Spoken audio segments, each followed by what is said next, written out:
O que Deus fez com os anjos caídos? Quando menino, cresci na igreja e lembro de frequentar a escola adulta para aulas de estudo bíblico e ouvir todos os temas maravilhosos e estranhos que meu pastor naquela época costumava ensinar. Um dos tópicos sobre os quais ele pregou e que particularmente me chamou a atenção foi um sermão chamado O Retorno dos Néfilim. Nosso foco hoje está nos Nefilins descritos na Bíblia. Quem eram eles? Qual era a sua formação? E qual foi o efeito de sua existência sobre a Terra? Os Néfilim foram mencionados pela primeira vez no livro do Gênesis, e tem havido muitas discussões no corpo de Cristo e por estudiosos da Bíblia sobre quem os Néfilim eram e quem exatamente eram os filhos de Deus mencionados na Bíblia. A polêmica sobre o assunto dos Néfilim centra-se principalmente em quem são os filhos de Deus mencionados no versículo 4 realmente são. É importante observar que pessoas diferentes alcançam conclusões diferentes sobre quem são os filhos de Deus nesta passagem de Escritura. A palavra hebraica nefal significa principalmente cair, embora também possa significar aborto espontâneo e até maravilhoso. A maioria dos comentaristas acredita que se refere a aos caídos, e por causa disso, ao longo dos anos, muitas pessoas fizeram de tudo para convencer que esses caídos realmente desceram do alto, e são a explicação de ambos os antigos astronautas e relatos antigos de OVNIs. Há muita controvérsia sobre este tópico. Antes de progredirmos, é importante notar que os Nefilim não são anjos caídos. Eles são os produtos daquilo que a Bíblia chamou os filhos de Deus e humanos. Vamos ler a palavra de Deus em Gênesis 6, versículos 1 a 4. Aconteceu que quando os homens começaram a multiplicar-se na face da terra e nasceram-lhes filhas, os filhos de Deus viram as filhas dos homens, que eram justas, e as levaram como esposas de todos os que escolheram. O Senhor disse: O meu espírito não contenderá para sempre com o homem, pois ele também é carne, e os seus dias serão 120 anos. Havia gigantes na terra naqueles dias. E também depois, quando os filhos de Deus entraram as filhas dos homens, e elas tiveram filhos para eles. Esses foram os homens poderosos dos tempos antigos, os homens de renome. Uma grande área de controvérsia é quem exatamente são os filhos de Deus mencionados nesta passagem das Escrituras. Existem 3 visões principais. A primeira visão é que os filhos de Deus são da linhagem piedosa de Sete, filho de Adão, que nasceu depois que Abel foi morto por seu irmão Caim. Gênesis 4, versículos 25 a 26, diz: E Adão conheceu sua esposa novamente, e ela deu à luz um filho e chamou o seu nome Sete, porque Deus disse que ela lhe havia designado outra semente em vez de Abel, a quem Caim matou. E a Sete nasceu também um filho, e ele chamou o seu nome Enos. Então começou a ser invocado o nome do Senhor. Alguns estudiosos acreditam que os filhos de Deus eram da linhagem de Sete, enquanto as filhas dos homens eram da linhagem de Caim.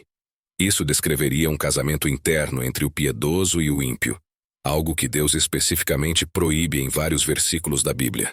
A segunda visão sobre quem são os filhos de Deus em Gênesis 6, versículo 4, é que eles eram seres angélicos, filhos de Deus neste contexto, referindo-se a anjos ou caídos.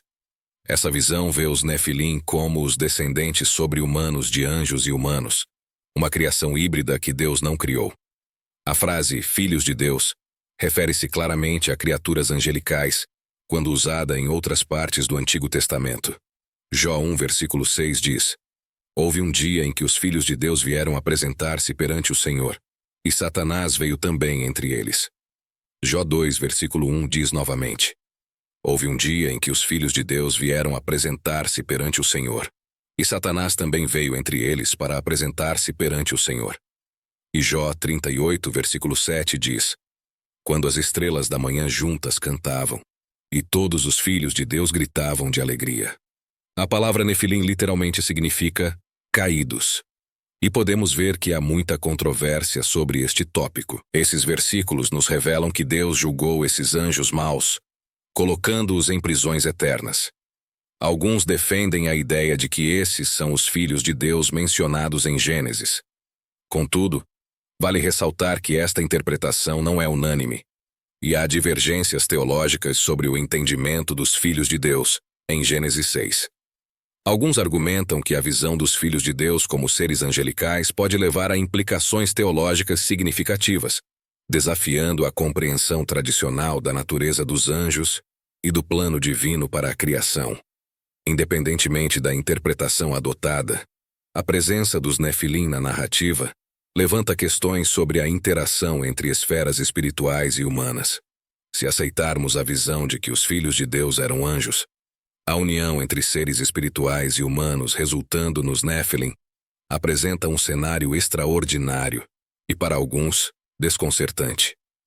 No entanto, a narrativa bíblica não fornece uma explicação detalhada sobre o destino final dos Nefilim.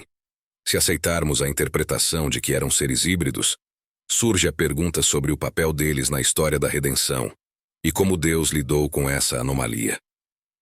À medida que exploramos essas questões, é essencial abordá-las com humildade e reconhecer as limitações da compreensão humana diante dos mistérios divinos.